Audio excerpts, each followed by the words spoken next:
မြို့ကြီးတစ်မြို့ရဲ့အဝေးပြေးကားကွန်ကြီးတစ်ကွန်ထဲမှာပေါ့တွန်းလဲလေးနဲ့ထမင်းကျော်ရောင်းနေတဲ့အဖိုးအဖွားဇနီးမောင်နှံနှစ်ယောက်ရှိတယ်သူတို့မှာသားတော်သမီးကလည်းမရှိ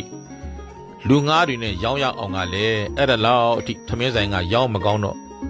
ကိုယ်တိုင်လင်မယားနှစ်ယောက်တည်းကြိုးစားပြီးရောင်းကြရတာပေါ့တခါအဖိုးကြီးသိပ်ပင်မနေတာမြင်ရတဲ့အဖွားကကျုပ်တို့မှာဆေးပြီးမိယူသားသမီးမရှိခဲ့လို့ခုလိုအဖိုးကြီးဆင်းရဲနေရတာကိုကျမစိတ်မချမ်းသာဘူးအဖိုးကြီးရဲ့လို့ပြောရှာတယ်ဒီတော့လေအဖိုးကြီးကငါကတော့အဲ့လိုမခံစားမိပါဘူးအဖွားကြီးရဲ့ခုငါတို့လုံနိုင်သမျှလုံတယ်ရသမျှစုဆောင်းပြီးနဲ့ပူစရာလည်းသိပ်မရှိပါဘူးကို့လုံအားကို့စုဆောင်းမှုနဲ့အတူအခါကြီးရက်ကြီးတွေမှာလည်းဖျားသွားကြောင်းတက်နဲ့ကုသိုလ်ကောင်းမှုတွေပြုနိုင်လာပဲမဟုတ်လားအဖွားကြီးရဲ့ကို့လုံအားနဲ့ကိုရက်တီးရတဲ့ဘဝရဲ့ဒုက္ခသားသမီးတွေစီကိုလက်ဖြန့်တောင်းရမယ့်ဒုက္ခတွေလည်းမရှိတာဘဝမှာကျေနပ်စရာလို့မြင်စမ်းမှာအဖွားကြီးရဲ့လို့ပြောရှာတယ်ဒီတော့လေအဖွားကြီးကရှင်ပင်မနာကိုမြင်နေရလို့ပြောတာပါတော့တဲ့အဲ့ဒီအချိန်မှာပဲထမင်းစားပြီးထပြန်သွားသူတွေရဲ့ပကံနေဆေးဖို့မိဖို့တဲ့မိတွေထဲ့ဖို့နဲ့အဖိုးကြီးဟာချွေးတလုံးလုံးနဲ့တနေ့ကုန်အလုပ်တွေမနာခဲ့ရပါဘူးညနေမိုးချုပ်လို့ဆိုင်သိမ်းမယ်လှုပ်တော့မှနေ့လေတနာရီလောက်ကလေးကဆိုင်ဘေးနားကမြေကြီးပေါ်မှာပီနာအိတ်ကလေးနှလုံးနဲ့ကားထွက်ဖို့စောင့်နေတယ်လို့ထင်ရတဲ့အဖိုးနဲ့အဖွားနှစ်ဦးရှိနေတာကိုသတိလေးထားမိတယ်ဒီတော့ထမင်းကျော်ရောက်တဲ့အဖိုးကြီးကမေးလိုက်တယ်အဖိုးတို့အဖွားတို့ဘယ်သွားကြမလို့လဲလိုက်မယ်ကမထွက်သေးလို့လားမိုးလဲချုပ်တော့မယ်ဆိုတော့အဖိုးကြီးဖြစ်သူကမဟုတ်ပါဘူးဗျာကျွန်တော်တို့သားလေးစောင့်နေတာပါတဲ့သားလေးကကျွန်တော်တို့ကိုဒီနားကစောင့်နေသူကားလက်မှသွားဖြတ်လိုက်အောင်မယ်ဆိုပြီးထွက်သွားတာဗျသားလေးအဆင်မပြေဒုက္ခတွေများတွေ့နေလားမသိပါဘူးဗျာကျွန်တော်ကလည်းလိုက်သွားပြီးရှာရအောင်မျက်စိကမမြင်ဘူးဗျသားလေးအတွက်စိတ်တွေပူတာဗျာဖြစ်ရင်ကူညီပါအောင်လို့ပြောရှာတယ်အော်ဟုတ်လားဒါနဲ့ဘယ်ကိုသွားကြမလို့ထွက်လာကြတာလဲဆိုတော့ဘွားကြီးကသားလေးကပြောတာတော့သူရှာထားတဲ့နေရာလေးတစ်ခုစီသွားကြမယ်ဆိုပြီးထွက်လာခဲ့ကြတာပဲအဲ့ဒီသွားမဲ့နေရာရဲ့လိပ်စာဆိုလားဟောဒီမှာစာရွက်လေးနဲ့ရေးထားတယ်ကျမကိုပေးထားတာကျမကလည်းစာမတက်တော့မသိဘူးဆိုပြီးတော့လက်ထဲကစာရွက်ကလေးကို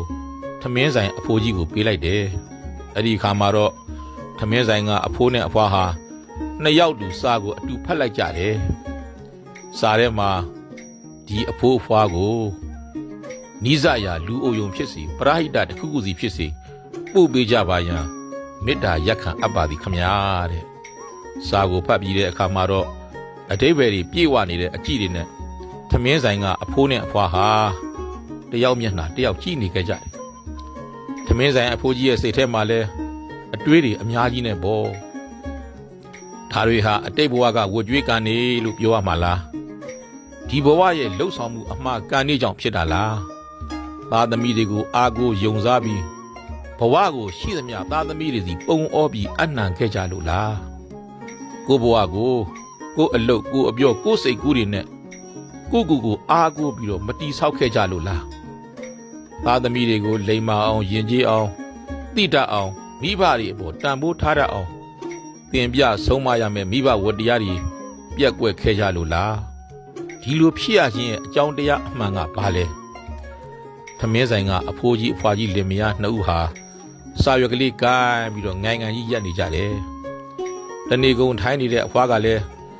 စာရွက်လေးဖတ်နေတဲ့အဖိုးစီကဘာပြန်ပြောမှလဲဆိုတာကိုကြည်ကြားကျင်နေတဲ့အကြည့်တွေနဲ့မျက်နှာလေးမော့ပြီးကြည့်နေရှာတယ်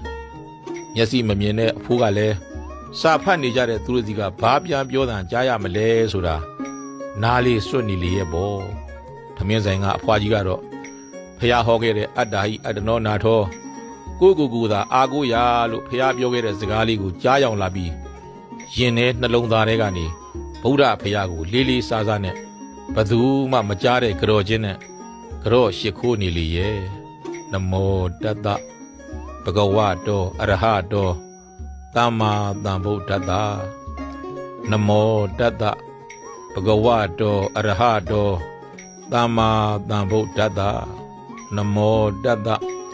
ဘဂဝတောအရဟတောသမ္မာသမ္ဗုဒ္ဓတ္တအားလုံး